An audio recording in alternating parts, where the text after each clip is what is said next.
स्वागत है आप सबों का हमारे YouTube channel Bihar education hub पे। आज मैं आप लोगों के लिए सेंटअप परीक्षा 2022 से संबंधित वीडियो लाया हूं, जिसमें लघु उत्तरीय प्रश्न के बारे में बताया गया है और ये क्वेश्चंस काफ़ी इम्पॉर्टेंट है। अगर आप लोग सेंटअप परीक्षा के ध्यान में रखते हुए जहां से क्वेश्चंस पूछे गए हैं, अगर आप उस क्वेश्चंस को भली भांति देखते हैं और किस टाइप का क्वेश्चंस आ रहा है, तो आपको जो है एग्ज़ाम में काफ़ी सहायता मिल जाएगी। फाइनल एग्ज़ाम में आप देखिएगा जहाँ से क्वेश्चन सेंटअप में क्या है, आप वहीं के इर्द गिर्द क्वेश्चन पे ज़्यादा ध्यान देंगे, फोकस करेंगे, तो आपको आसानी हो जाएगी। इसलिए आप सभी वहाँ के आसपास के सभी क्वेश्चंस का अवलोकन कर लेना है आपको। अगर आप इस चैनल पर बने हैं तो आप सब्सक्राइब कर दें। हो सकता है कि मैं वहाँ से संबंधित लघु उत्तरीय प्रश्न आपके सामने प्रस्तुत करूँगा। आप लोग बने रहें चैनल पे, और उम्मीद है कि जल्दी मैं लाइव भी आ जाऊंगा शाम के 7 बजे से, क्योंकि सेंटअप के एग्ज़ाम के बाद मैं कोशिश करूंगा लाइव आने का 7 बजे से। आप लोग भी तैयार रहिएगा, सपोर्ट कीजिएगा। आपका सहयोग ही काफ़ी महत्वपूर्ण रोल अदा करेगी चैनल को ग्रो कराने में। अगर जितने भी लोग अभी तक सपोर्ट किए हैं उसके लिए मैं कोटि कोटि धन्यवाद करता हूँ। चलिए नेक्स्ट हम लोग देखते हैं क्वेश्चंस। भारत में पुरातत्व विभाग की स्थापना कब हुई और इसके पहले जो निदेशक जनरल हैं ये कौन थे? ओके, तो भारत में जो पुरातत्व विभाग की स्थापना हुई थी ये 1861 ईस्वी में हुई थी।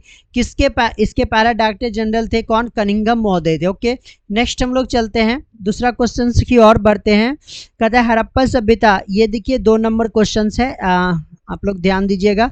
हड़प्पा सभ्यता का विस्तार बताने के लिए बोला जा रहा है। तो हड़प्पा सभ्यता देखिए पूरब से पश्चिम जो है 1600 किलोमीटर तक फैली हुई है, और याद रखिएगा कि ये उत्तर से दक्षिण 1100 किलोमीटर तक फैली है। ये जो है उत्तर में जम्मू के अखनूर से लेकर दक्षिण में नर्मदा नदी के तट तक एवं पश्चिम में बलूचिस्तान के मकरान समुद्र तट से लेकर उत्तर पूर्व में मेरठ तक ये फैली हुई है।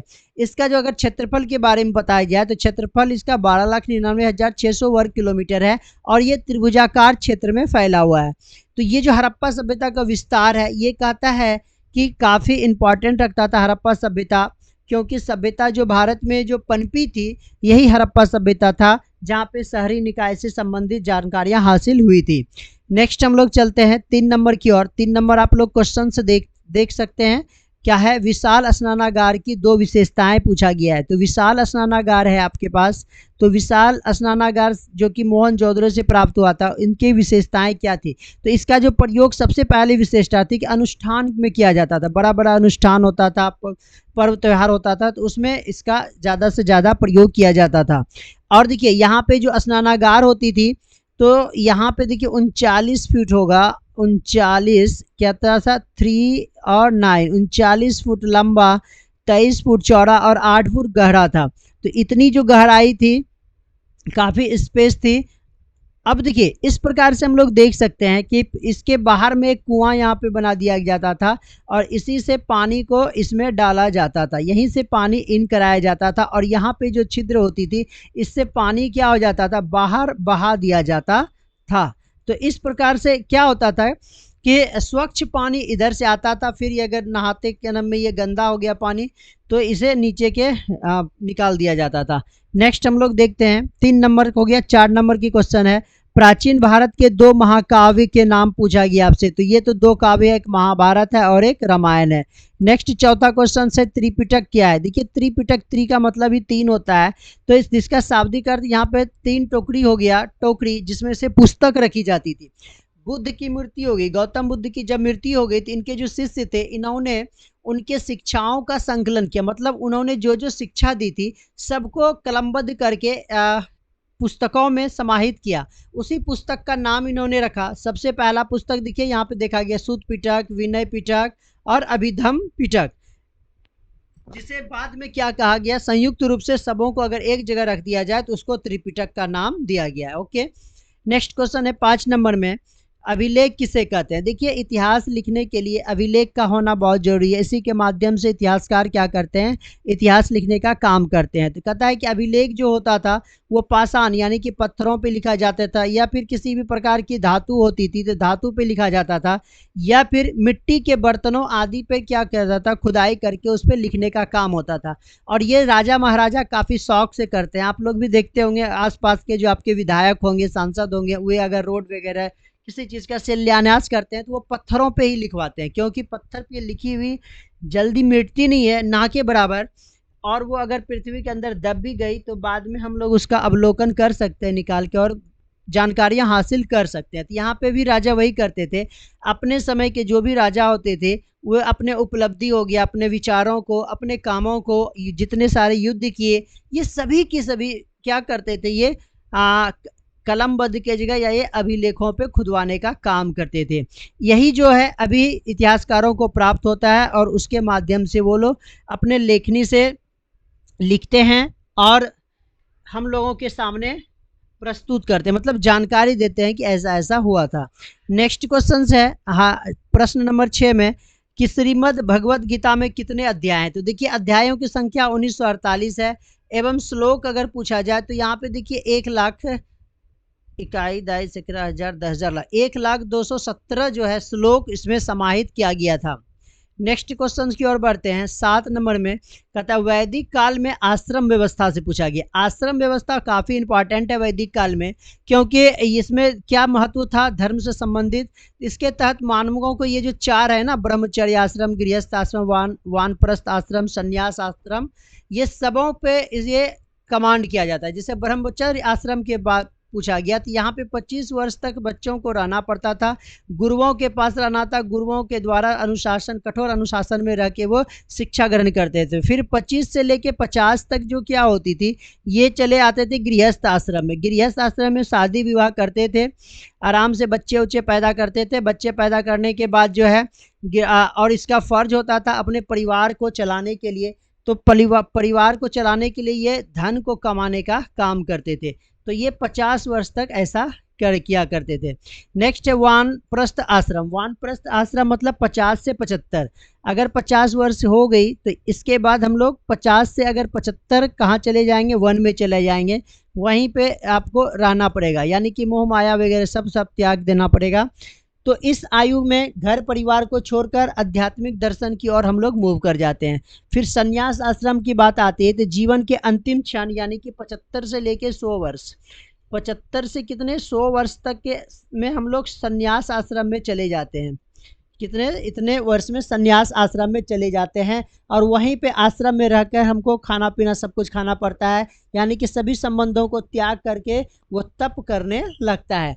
तो इस प्रकार से हम लोग देखते हैं ये 4 प्रमुख आश्रम बताए गए हैं। नेक्स्ट हम लोग देखते हैं जैन धर्म के 5 सिद्धांत। देखिए 5 सिद्धांत, पहला सिद्धांत सत्य है, हमेशा सत्य बोलो, कभी झूठ ना बोलो। बच्चों आप सभी बच्चों को ये कहा गया है कि आपको हमेशा सत्य बोलना है। अहिंसा मतलब कि कभी भी हिंसा मत करो, मारपीट लड़ाई झगड़ा नहीं करो, ना ही किसी का दिल दुखाना चाहिए।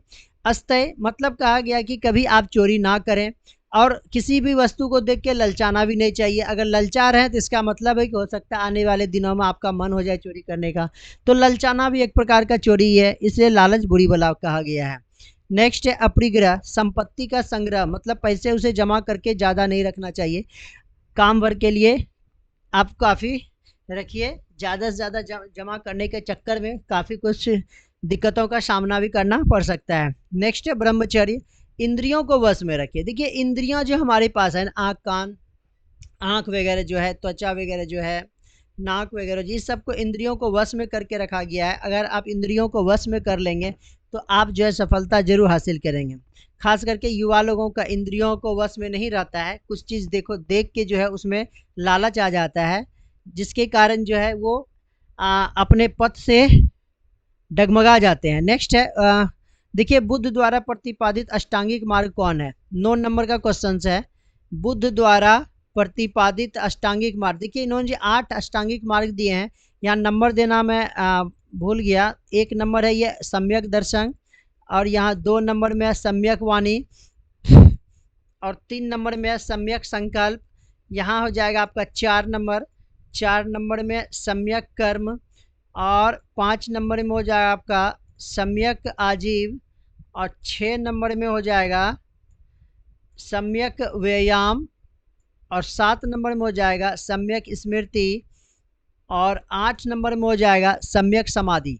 ठीक, नेक्स्ट चलते हैं 11 10 नंबर की ओर। स्तूप क्या है? देखिए, स्तूप का अर्थ होता है संस्कृत में टीला, ढेरी, ढेर अथवा थुआ होता है। महात्मा बुद्ध जब परिनिर्वाण के बाद अपने अस्थियों को क्या किए थे, उनकी अस्थियों को 8 भागों में बांट दिया गया था और उन पर समाधियों का निर्माण किया गया। इसे ही क्या किया गया? स्तूप कहा गया।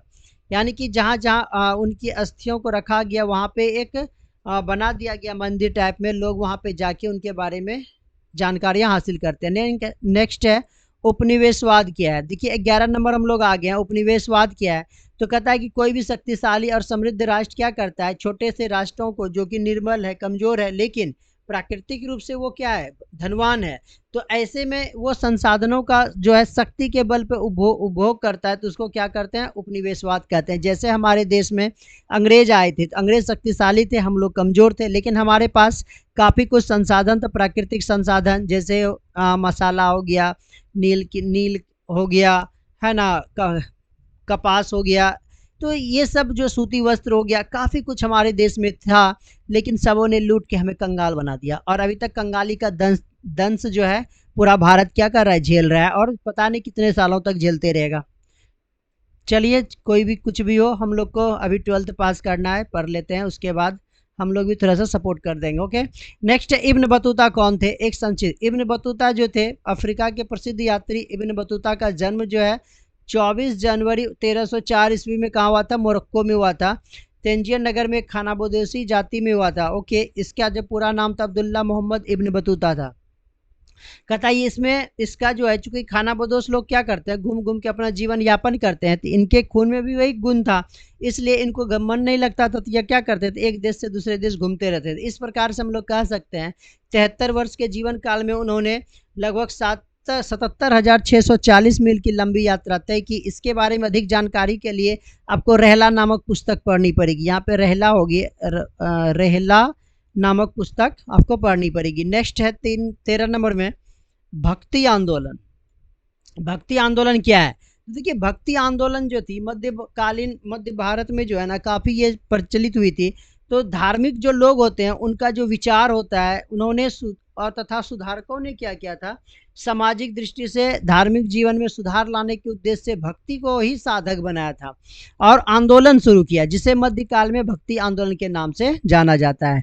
नेक्स्ट हम लोग देखते हैं 14 काफ़ी इजी क्वेश्चन है। पानीपत की प्रथम लड़ाई कब और किन के बीच हुई थी? तो पानीपत की प्रथम लड़ाई जो है 21 अप्रैल 1526 ईस्वी को बाबर और इब्राहिम लोदी के बीच हुई थी।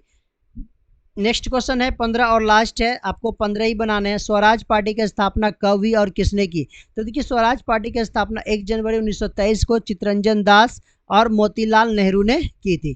तो चलिए, आज के वीडियो यहीं तक रखते हैं हम लोग, नेक्स्ट दिन मिलेंगे, तब तक के लिए धन्यवाद, बेस्ट ऑफ लक। देखिए, यहाँ पे थोड़ा सा दिक्कत हो रही है, आपको इसमें से परेशानी लेने की बात नहीं है। ओके।